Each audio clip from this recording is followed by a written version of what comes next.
लक्ष्मीच्या पावलांनी या मालिकेच्या येणाऱ्या भागात एक जबरदस्त ट्विस्ट आपण आता पाहणार आहोत. तर कला अद्वैत नैनाची ढाल बनून अखेर नीच राहुलला त्याच्या पापांची शिक्षा देत धूमधडाक्यात नैना राहुलचा साखरपुडा संपन्न करणार असतात.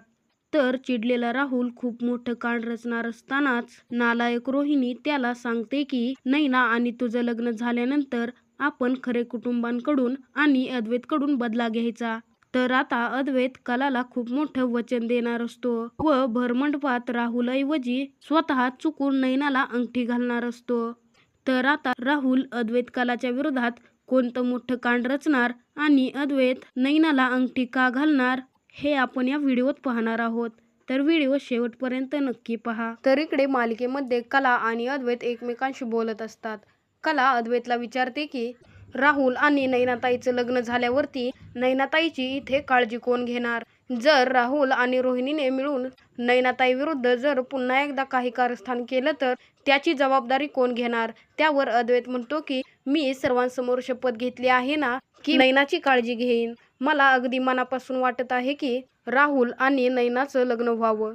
असं म्हटल्यावरती कला तेथून रागाने निघून चाललेली असते. इतक्यातच अद्वैत कलाला अडवतो आणि तिला म्हणतो की कला, मला तुझ्यासोबत एक गोष्ट बोलायची आहे, प्लीज तू बसून घे. त्यावर कला माघारी येते आणि तेथे थांबते. अद्वैत कलाला म्हणतो की आपल्या दोघांमध्ये भांडणं होतच राहतात, परंतु आपण सर्व लोकांसमोर हे बंद करू शकतो ना? त्यावर कला म्हणते, तू मला नाटक करायला सांगतो आहेस का? अद्वैत म्हणतो की मी तुला नाटक करायला नाही सांगत, मी तुला फक्त एवढंच सांगत आहे की तू फक्त सगळ्यांसमोर शांत राहत जा. जेव्हा आपण तुमच्या घरी पहिल्यांदा गेलो होतो तेव्हा तूही मला शांत राहायलाच सांगितलं होतं ना, कारण कोणालाही वाटू नये की आपल्या दोघांमध्ये वाद आहेत. तेव्हा तू असं मला म्हणाली होतीस, परंतु आता मी तुला सांगत आहे की सर्वांसमोर शांत राहा. आपण सगळ्यांसमोर भांडणं करत राहतो असं बघून तुझ्या आईवडिलांना वाईट वाटत असेल ना? त्यावर कला म्हणते, माहीत नाही, मी असं सर्वांसमोर नाटक करू शकत नाही, प्रेमाचं खोटं नाटक करू शकत नाही मी. त्यावर अद्वैत म्हणतो की एक मिनिट, मी तुला प्रेमाचं नाटक करण्यासाठी सांगत नाहीये, फक्त तुला एवढं सांगत आहे की तुझ्या मनात माझ्याबद्दल जो काही तिरस्कार आहे तो तू सर्वांसमोर दाखवू नकोस आणि तसं काहीही वागू नकोस. कला तेथून ठीक आहे म्हणून रागाने निघून जाते. तर इकडे मालिकेमध्ये रोहिणी राहुलला म्हणत असते की नैनाच्या कुटुंबाने लग्नाला होकार दिला आहे. राहुल म्हणतो की काय, त्यांनी होकार दिला? त्यावर रोहिणी म्हणते की ते होकार तर देणारच होते, कारण मी स्वतः त्यांच्याकडे गेले होते त्यांना लग्नासाठी विचारण्यासाठी. मला नाकारण्याची त्यांच्यात हिंमतच येणार नाही. राहुल म्हणतो की किती मूर्ख आहेत ते लोक, त्यांनी सहजच होकार दिला. त्यावर रोहिणी म्हणते की मूर्ख तर तू पण आहेस, कारण तुझ्याच मूर्खपणामुळे आपल्याला नुकसान झालं होतं आणि त्यांच्या मूर्खपणामुळे आपल्याला फायदा होणार आहे. राहुल म्हणतो की नैना तर खूप नाचत असेल ना ही गोष्ट ऐकून, कारण ज्या गोष्टीसाठी मला ब्लॅकमेल करत होती तीच गोष्ट आज स्वतः तिला आपोआप मिळत आहे. आता तिला आनंदाने उड्या मारू दे, परंतु एकदा का हे लग्न झालं की परत तिला धावतो की राहुल चांदेकर काय चीज आहे. रोहिणी म्हणते की जोपर्यंत हे लग्न होत नाही तोपर्यंत तू शांत राहा आणि नैनासोबत चांगलं वाग. पुढे आपल्याला काय करायचं आहे ते आपण नंतर बघू. तू लग्न होस तर चांगला मुलगा बनून राहा. तू असं कोणतंही पाऊल उचलू नकोस की ज्यामुळे आपल्या प्लॅनवरती पुन्हा एकदा पाणी फिरेल. उद्या तुझा साखरपुडा आहे असं. तर इकडे साखरपुड्याच्या दिवशी रोहिणी आणि राहुल तयारी करत असताना ते एकमेकांना बोलत असतात की राहुल म्हणतो, मॉम, मला असं कधीच वाटलं नव्हतं की माझं लग्न त्या नैनासोबत होईल. त्यावर रोहिणी म्हणते की कुणाची कधी खराब वेळ येईल हे सांगता येत नाही. आता जे काही व्हायला आहे ते शांततेत होऊ दे. आपल्याला हार मानायची नाहीये, फक्त आपली येण्याची वाट बघायची आहे, समजलं? तर इकडे खरे कुटुंबीय मंडपात आलेले असतात. त्यावर अद्वैत कलाला म्हणतो की तुमचं कुटुंब आलेलं आहे, चला आपण त्यांचं स्वागत करूया. तर इकडे येऊन अद्वैत सर्वांना सांगत असतो की तुम्ही जसं सांगितलं होतं अगदी तशीच तयारी केली आहे. अगदी साध्या पद्धतीने हे सर्व तयारी करण्यात आलेली आहे. त्यावर संगीता अद्वैतला म्हणते की तुम्ही आमचा इतका मान राखला त्याबद्दल धन्यवाद. ही तयारी आमच्यासाठी खूप मोठी आहे. त्यावर अद्वैत त्यांना साखरपुड्याच्या ठिकाणी घेऊन जात असतो. अद्वैत राहुलच्या हातात नैनाचा हात देतो राहुल आणि नैना एकमेकांकडे पाहतच असतात. राहुल नैनाला म्हणतो की बघितलं का नैना, नशिबाने पुन्हा एकदा आपल्या दोघांना एकत्र आणलं. मला तुला एक सांगायचं आहे, परत परत मला संधी भेटेल की नाही हे मला माहीत नाही. सगळ्यात आधी तर मी सर्वांसमोर तुझी माफी मागणार आहे. मला माफ कर नैना. तू बरोबर म्हणाली होतीस की आपण परत एकदा नवीन सुरुवात करू शकतो. तुला तर माहीतच आहे ना मी थोडासा मूर्ख आहे, परंतु मला खात्री आहे तू मला माफ करशील. तर इकडे कला अद्वैतला म्हणते की किती छान नाटक करतो हा हा राहुल.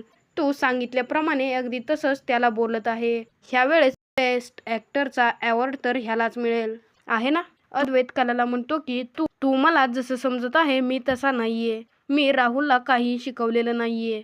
तो स्वतःच्या मनाने असं बोलत आहे. तर इकडे राहुल नैनाला म्हणत असतो की आपण सर्व भूतकाळ विसरून, झालेली सर्व घटना विसरून, पावलाला पाऊल मिळवून नव्याने सुरुवात करू. तर इकडे सोहम काजूकडे येतो आणि काजूला म्हणतो की तू या साखरपुड्याने खुश तर आहे ना. काजू सोहमला म्हणते की तुला माझं तोंड पाहून वाटतंय का मी खुश असेल. काजूने सँडेल घातलेला असतो आणि त्या सँडेलमुळेच तिचे पाय खूप दुखत असतात आणि तिला नीट उभारताही येत नसतं. त्यावर सोहम काजूला म्हणतो की तुझे पाय खूप दुखतायत का, मी तुला स्पोर्टचे शूज आणून देऊ का. त्यावर काजू म्हणते आणून दे ना यार, मी तुला हा साखरपुडा झाल्यानंतर लगेचच तुझे शूज परत करीन. सोहम म्हणतो ओके मी तुला आणून देतो. तर तिथे रोहिणी म्हणत असते की मी यापेक्षा साखरपुडा कधीच बघितला नाही. इथे तर काही चांगलं डेकोरेशन किंवा दुसरं काहीही नाहीये. त्यावर अद्वैत रोहिणीला म्हणतो की कुठलाही क्षण डेकोरेशनमुळे आठवणीत राहत नाही, तो आठवणीत राहतो ते येथे उपस्थित असलेल्या लोकांमुळे, आणि यांना प्रेम करणारा प्रत्येक माणूस इथे हजर आहे. अद्वैतचं हे बोलणं ऐकून तेथील सर्वजण खूप खुश होतात. त्याचबरोबर आबा, सरोज आणि बाकीचे सर्वही खूप खुश होतात. अद्वैत म्हणतो की आजची रात्र नैना आणि राहुलच्या नावाने. त्यावर सर्व लोक टाळ्या वाजवतात. आबा म्हणतात की आपण आता साखरपुडा चालू करूया. राहुल स्टेजवरती जातो आणि रोहिणीला म्हणतो की मॉम रिंग कुठे आहे. रोहिणी राहुल जवळ येते आणि त्याला विचारते की रिंग कुठे आहे म्हणजे, मला तर वाटलं की रिंग तर तूच घेऊन येशील. राहुल म्हणतो की मी कुठून घेऊन येणार. इतक्यातच अद्वैत तिकडून रिंग घेऊन येतो आणि त्यांना म्हणतो की रिंग इकडे आहे. अद्वैत कलापाशी जातो आणि तिला म्हणतो की कला प्लीज माझ्यासोबत चल, आपण मिळून ही रिंग त्यांच्याकडे देऊया. असं म्हणून ते दोघेही तिकडे जातात आणि त्यांना रिंग देतात. राहुल ती रिंग घेऊन नैनाच्या बोटात घालत असतो. तो रिंग घालताना बोटाला खूप दुखवत असतो. राहुल म्हणतो की हे काय आहे, ही रिंग बोटात का जात नाहीये.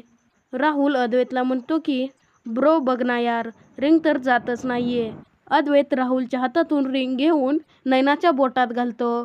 तेव्हा सर्वजण अद्वैतकडे आश्चर्याने पाहत असतात. सर्वांना खूप मोठा धक्काच बसतो. अद्वैत म्हणतो की आकार तर एकदम योग्य आहे, तू परत एकदा प्रयत्न कर. नैना तू याला रिंग काढून दे, तो परत एकदा तुला रिंग घालेन. राहुल नैनाला रिंग घालतो आणि त्यानंतर नैनाही राहुलला रिंग घालते. सर्वजण खूप साऱ्या टाळ्या वाजवतात. हे सर्व पाहून सर्वजण खूप खुश होतात. तेथे संगीता सुद्धा खूप खुश असते. राहुल आणि आबांच्या पाया पडतात. त्यानंतर संगीता आणि दिनकरच्या सुद्धा पाया पडतात. व तेथे कला खूप चिडलेली असते.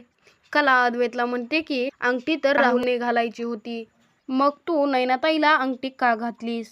अद्वैत म्हणतो की मी तर फक्त त्याला मदत केली, आणि त्याने काय झालं. राहुल आणि नैना हे दोघे मिळून लग्न करणार असतात. राहुल आणि नैनाचे फेरे पाहून कला आणि त्याचे लग्न आठवत असते. तर आता राहुल आणि नैनाचे लग्न कसे होणार हे आपण येणाऱ्या व्हिडिओतच पाहणार आहोत. लक्ष्मीच्या पावलांनी या मालिकेचे येणारे भाग पाहण्यासाठी आपल्या चॅनलला सबस्क्राईब करा.